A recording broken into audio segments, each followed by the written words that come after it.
மண்ணுலக விட்டு மறைந்தாலும் நம்ம மனதுல என்னைக்குமே வாழ்ந்துட்டு இருக்க ஏபிஜே அப்துல் கலாம் அவர்களோட நினைவிடம் பிரம்மாண்டமா எழுப்பப்பட்டிருக்கு. பேய்கரும்பு மண்ணுல புதைக்கப்பட்டிருக்க டாக்டர் அப்துல் கலாமோட உடல் இருக்கிற இடத்துல சிறப்பான நினைவிடம் அமைக்கப்பட்டிருக்கு. ஜூலை 27, 2015ஆம் ஆண்டு ஷில்லாங்ல மாணவர்கள் மத்தியில பேசிக்கிட்டு இருந்த போது மயங்கி விழுந்து அங்கேயே உயிரிழந்தாரு அப்துல் கலாம் ஐயா அவர்கள். செயல்ல குழந்தைத்தனம் இருந்தாலும் செயல்பாட்டுல சிறந்த மாணவ சமுதாயத்தை உருவாக்கணும் அப்படிங்கறதுல திண்ணமா இருந்தவர். எளிமையோட அடையாளமா திகழ்ந்தவர் தான் அப்துல் கலாம் அவர்கள். தமிழ்நாடோட கடைக்கோடி ஊரான ராமேஸ்வரத்துல பிறந்து உலக அளவுல எல்லாரோட மனதிலையும் இடம் பிடித்த அப்துல் கலாம் அவர்கள் 83வது வயதுல மரணம் அடைந்த நிலையில அவரோட உடல் ராமேஸ்வரம் பக்கத்துல இருக்க பேய்கரும்புல நல்லடக்கம் செய்யப்பட்டது. கலாமோட 2ஆம் நினைவு நாள் அனுசரிக்கப்பட இருக்கு.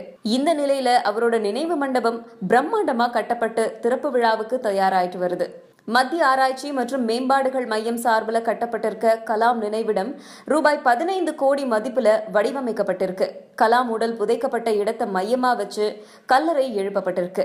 நினைவிடத்தை சுத்தியும் தென்னை மற்றும் இதர மரங்களை கொண்டு ஒரு வழிபாட்டு தீவு மாதிரியே இந்த இடம் மாற்றப்பட்டிருக்கு. 7 அடி உயர வெண்கல சிலை நினைவிட கட்டடத்துல இடம்பெற்றிருக்கு. இதே மாதிரி 45 அடி உயரத்துல 4 அக்னி 2 ஏவுகணை கற்சிலைகளும் இங்கு அமைக்கப்பட்டிருக்கு. இது சுற்றுலா பயணிகளுக்கும் உள்ளூர் மக்களுக்கும் கலாமோட சாதனைகளை எடுத்து சொல்றதுக்காக அமைக்கப்பட்டதா அதிகாரிகள் சொல்லியிருக்காங்க.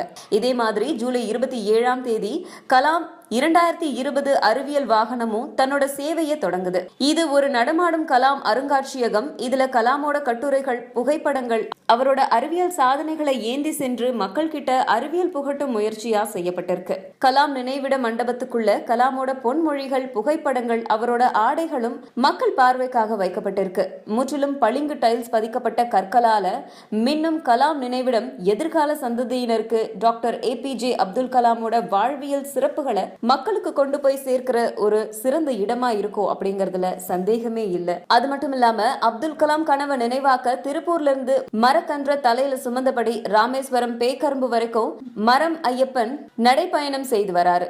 திருப்பூரை சேர்ந்தவர் ஐயப்பன். 35 வயதான இவர் அப்துல் கலாம் கனவான மரம் நடுதல் விழிப்புணர்வை ஏற்படுத்த மரக்கன்ற தலையில சுமந்துகிட்டு திருப்பூர்ல இருந்து சுமார் 370 கிலோமீட்டர் தூரம் வரைக்கும் நடைப்பயணம் மேற்கொள்றாரு. ராமநாதபுரம் வந்த அவர் சொன்னது, அப்துல் கலாம் அவர்களோட 10 கட்டளைகள்ல மரம் நடுவதும் ஒண்ணு. நான் திருப்பூர்ல இருந்து இதுவரைக்கும் பள்ளிகள்ல 1500க்கும் மேற்பட்ட மரக்கன்றுகளை நட்டிருக்கேன். இதனால என்ன மரம் ஐயப்பன் அப்படின்னு தான் சொல்லுவாங்க.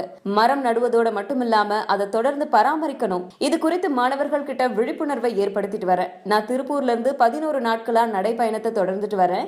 இன்னும் 2 தினங்கள்ல பேய்கரும்புக்கு சென்று கலாம் நினைவிடத்துல இந்த மரக்கன்றினை நட முடிவு செஞ்சிருக்கேன். பிறக்கிற ஒவ்வொரு குழந்தையும் ஒரு மரக்கன்று நடவு செய்து பராமரிக்கணும். இதற்கான விழிப்புணர்வு பயணமா தான் இதை மேற்கொண்டிருக்கேன் அப்படின்னு சொல்லியிருக்காரு. அதுல ஜூலியானான்னு ஒரு பார்ட்டிசிபென்ட். அந்த பொண்ணு வந்துங்க ஒரு நர்ஸா இருக்கிற பொண்ணு. அந்த பொண்ணு தன்னை மெரினா கடற்கரையில ஜல்லிக்கட்டு போராட்டத்தப்ப தன்னை ஒரு தமிழ் போராளி, தமிழச்சி அப்படின்னு சொல்லி வெளிப்படுத்திக்கிட்டாங்க. ஆனா அவங்க அங்க என்ன பெரிய சாதனை பண்ணிட்டாங்க. மெரினால எத்தனையோ பேர் போராடினாங்க. அவங்களுக்கெல்லாம் கிடைக்காத இந்த கவரேஜ் ஏன் இவங்களுக்கு கிடைக்குது? அதாவது அந்த பொண்ணு முழுக்க முழுக்க மோடியை எதிர்த்து, இந்தியாவை எதிர்த்து